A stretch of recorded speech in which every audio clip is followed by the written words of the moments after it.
In the late summer of 1944, a group of American M4 Sherman medium tanks from Company 1, 32nd Armored Regiment of the 3rd Armored Division, nicknamed Spearhead, traveled through Dyson, Belgium, near the city of Liege. The tanks were led by Staff Sergeant Lafayette Pool, who served as the platoon leader, despite being a non-commissioned officer. Regardless of his rank, Pool's trusted leadership made him just as capable as any lieutenant in the regiment. His fellow tankers had no doubt about his skill in handling tanks, and he and his crew were about to demonstrate that once more. While the column was advancing, they came under fire from their left flank. Pool instructed the column to keep moving and directed his own tank, which had the nickname "In the Mood" painted on its hull, to turn and address the danger. They quickly spotted an enemy unit consisting of several armored vehicles, including half-tracks and armored cars, but no tanks. Pool and his men engaged the enemy, and succeeded in destroying around 6 German vehicles. The American tankers' short rampage was abruptly ended when Pool received word that a German Panther tank had emerged and was firing on their column. He immediately commanded his driver to return to the safety of the column, while the M4 accelerated towards the enemy tank, with the gunner getting ready to engage. Upon arriving at the scene, Pool searched the surroundings for the Panther tank, while his loader loaded a 76mm armor-piercing round into the Sherman's main gun. Eventually, Pool spotted the enemy tank and instructed his gunner to aim at a distance of 1,500 yards. Although it was a considerable range, a hit on the Panther's side armor could still penetrate it. The gunner aimed precisely and fired the gun, causing a flash and a supersonic crack, and a 76mm shot hit the Panther, destroying it. Pool calmly returned to the front of the column, and they continued their advance.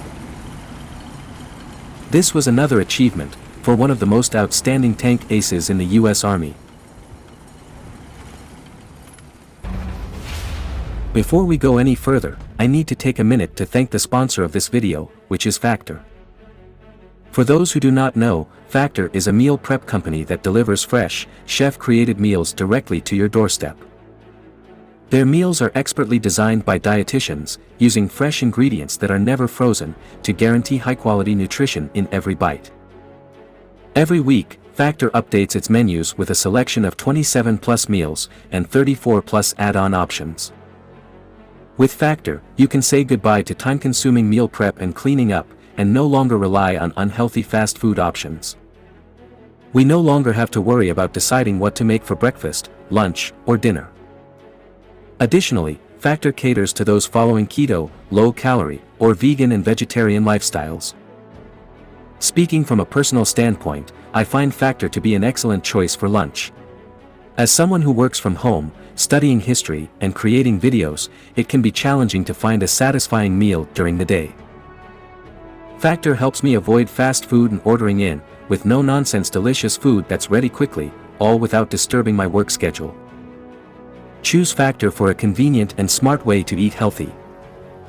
Thank you again to Factor for sponsoring this video. I highly recommend you check them out. Use my link, or go to go.factor75.com, and use code FACTORSE33328 for 50% off your first box. When it comes to discussing tank aces of World War II, many people tend to focus on Panzer Aces and their accomplishments. However, it is essential to note that several Allied tankers were also outstanding tank aces, with impressive numbers of enemy tanks destroyed during the war, and Lafayette Pool was among the best. Staff Sergeant Lafayette G Pool was representative of the exceptional tankers that the U.S. Army produced during World War II. Born on July 23, 1919, on a farm in Odom, Texas, Pool finished high school in Taft, Texas in 1938. Despite his efforts to enlist in the Navy, he was rejected because of an eye injury, unlike his twin brother who was accepted. He was eventually enlisted in the Army on June 13, 1941. Taking basic training in San Antonio, Texas, before being dispatched to Camp Beauregard, Louisiana, where the newly formed 3rd Armored Division was stationed. When the division was restructured in January of 1942, Pool became a member of the 3rd Battalion, 32nd Armored Regiment. After being initially trained as a mechanic, Pool transitioned to serving as a member of a tank crew, and later became a vehicle commander. Pool led his men with great determination, pushing them to their limits through rigorous training. His standards were high, and he refused to tolerate any sloppy work in maintenance, gunnery, or driving. He held his men to the highest standards, and always demanded the best from them, achieving exceptional results. Between 1942 and 1943, the 3rd Armored Division underwent training at the Desert Training Center in Victorville, California, and later at Fort Indiantown Gap, Pennsylvania. In September 1943, just before the division departed for England, Pool was promoted to Staff Sergeant in Company 1 of the 3rd Battalion, 32nd Armored Regiment. Pool was highly regarded by his superiors, that they offered him the opportunity to attend Officer Candidate School and become a 2nd lieutenant. However, he declined this offer, as well as a later battlefield commission in Europe, stating that his goal was to be one of the best tank crews in the division. After arriving in England, the 3rd Armored Division continued their training in preparation for the D-Day invasion of Europe on June 6, 1944. Following the landings, the division quickly engaged in combat in Normandy. This marked the beginning of an 81-day tour of combat, during which Pool and his crew achieved an impressive tally.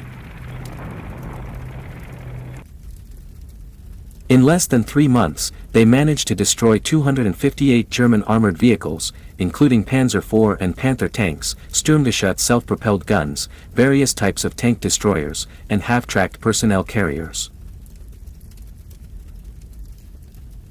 Additionally, they were responsible for neutralizing several towed anti-tank guns, including at least one 88mm cannon, as well as resulting in the deaths of over 1,000 German soldiers, and capturing 250 prisoners. Pool's tank spearheaded this task force in at least 21 major attacks, a remarkable achievement.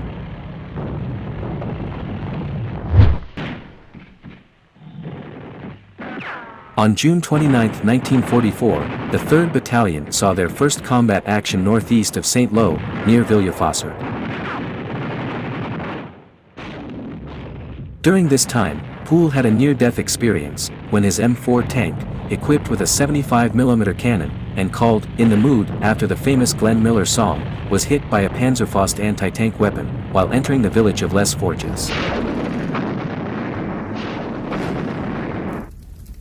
Although the tank was disabled, Pool and his crew managed to survive the attack unscathed. After surviving the attack, Pool and his crew wasted no time in acquiring a replacement tank, which they also named "In the Mood," to return to combat. The new M4 tank was equipped with a longer-barreled 76mm cannon, which was more effective against German armor than the previous stubbier 75mm weapon. However, the new gun was still unreliable against the frontal armor of heavier German tanks like the Tiger and Panther, except at close range. Nevertheless, it proved to be more effective against the thinner side and rear armor of these tanks. For instance, the 76mm gun was capable of penetrating a Panther's side armor from a distance of 2,000 yards. A clever tank commander would always try to position their tank for a shot at the weaker flanks of the opposing tank. While the shorter 75mm gun was more efficient in firing high-explosive rounds, American armored units preferred to use a mix of tanks armed with 75mm and 76mm guns. Typically, a 5-tank platoon would have one tank equipped with a 76mm gun while the others had 75mm weapons. This approach made sense, since tank crews spent most of their time supporting infantry in assaulting enemy positions, rather than engaging in tank-to-tank battles.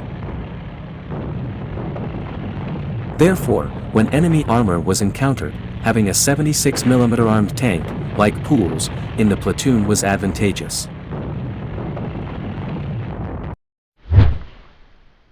On August 7, 1944, the pivotal Battle of the Falaise Gap was underway, and Pool, as usual, was leading from the front. As the 3rd Armored Division was close to encircling the Germans, along with British forces, Pool and his crew closed with a group of fleeing German troops and destroyed it. During the later stages of the Falaise fighting, Pool found himself once again at the forefront of the battle, this time near Fromental, France. Unfortunately, the 2nd In the Mood tank was destroyed when a group of American Lockheed P-38 Lightning fighter bombers mistakenly identified the Americans as the enemy and attacked them.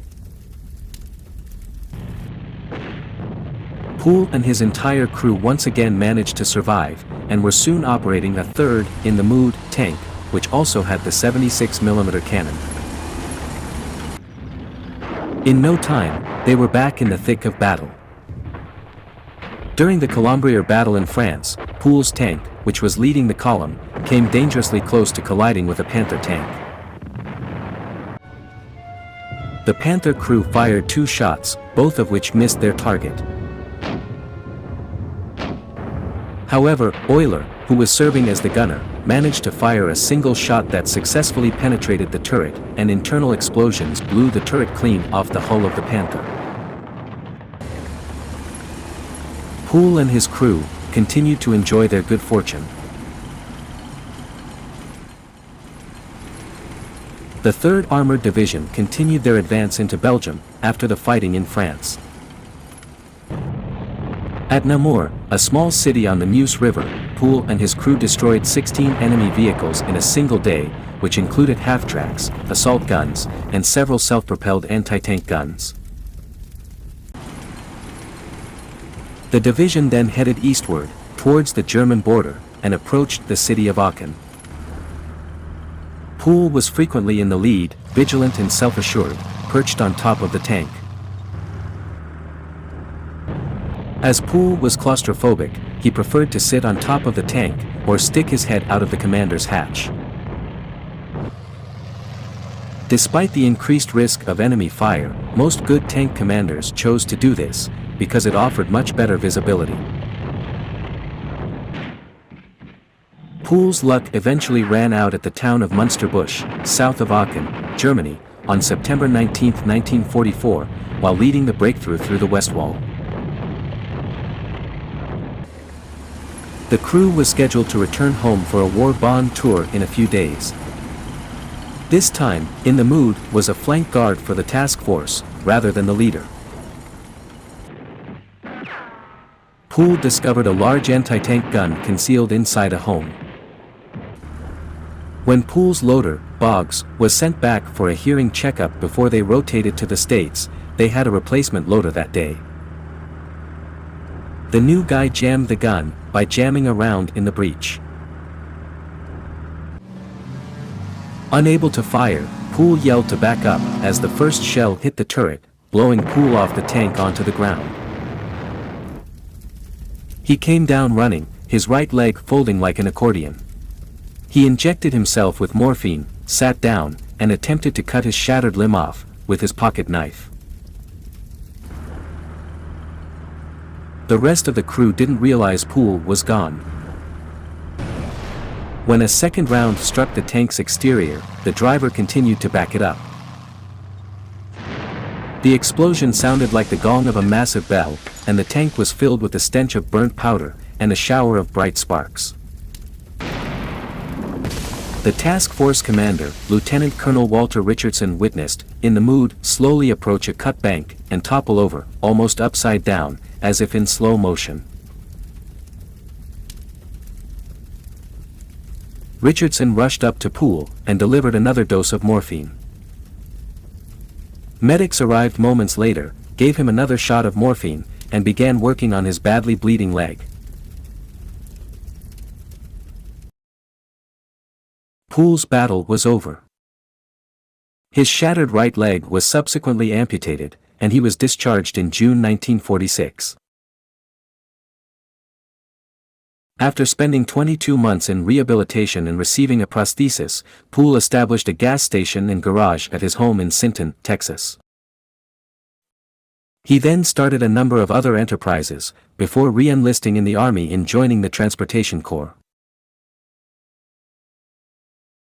He was able to come home to the 3rd Armored Division in 1948, thanks to General Roderick Allen's intervention, where he was appointed an automotive mechanics instructor. Today, Lafayette G Pool is remembered not only as a top tank ace, but also as a man who believed in training hard and doing the job right the first time, because in modern combat, there may not be a second chance.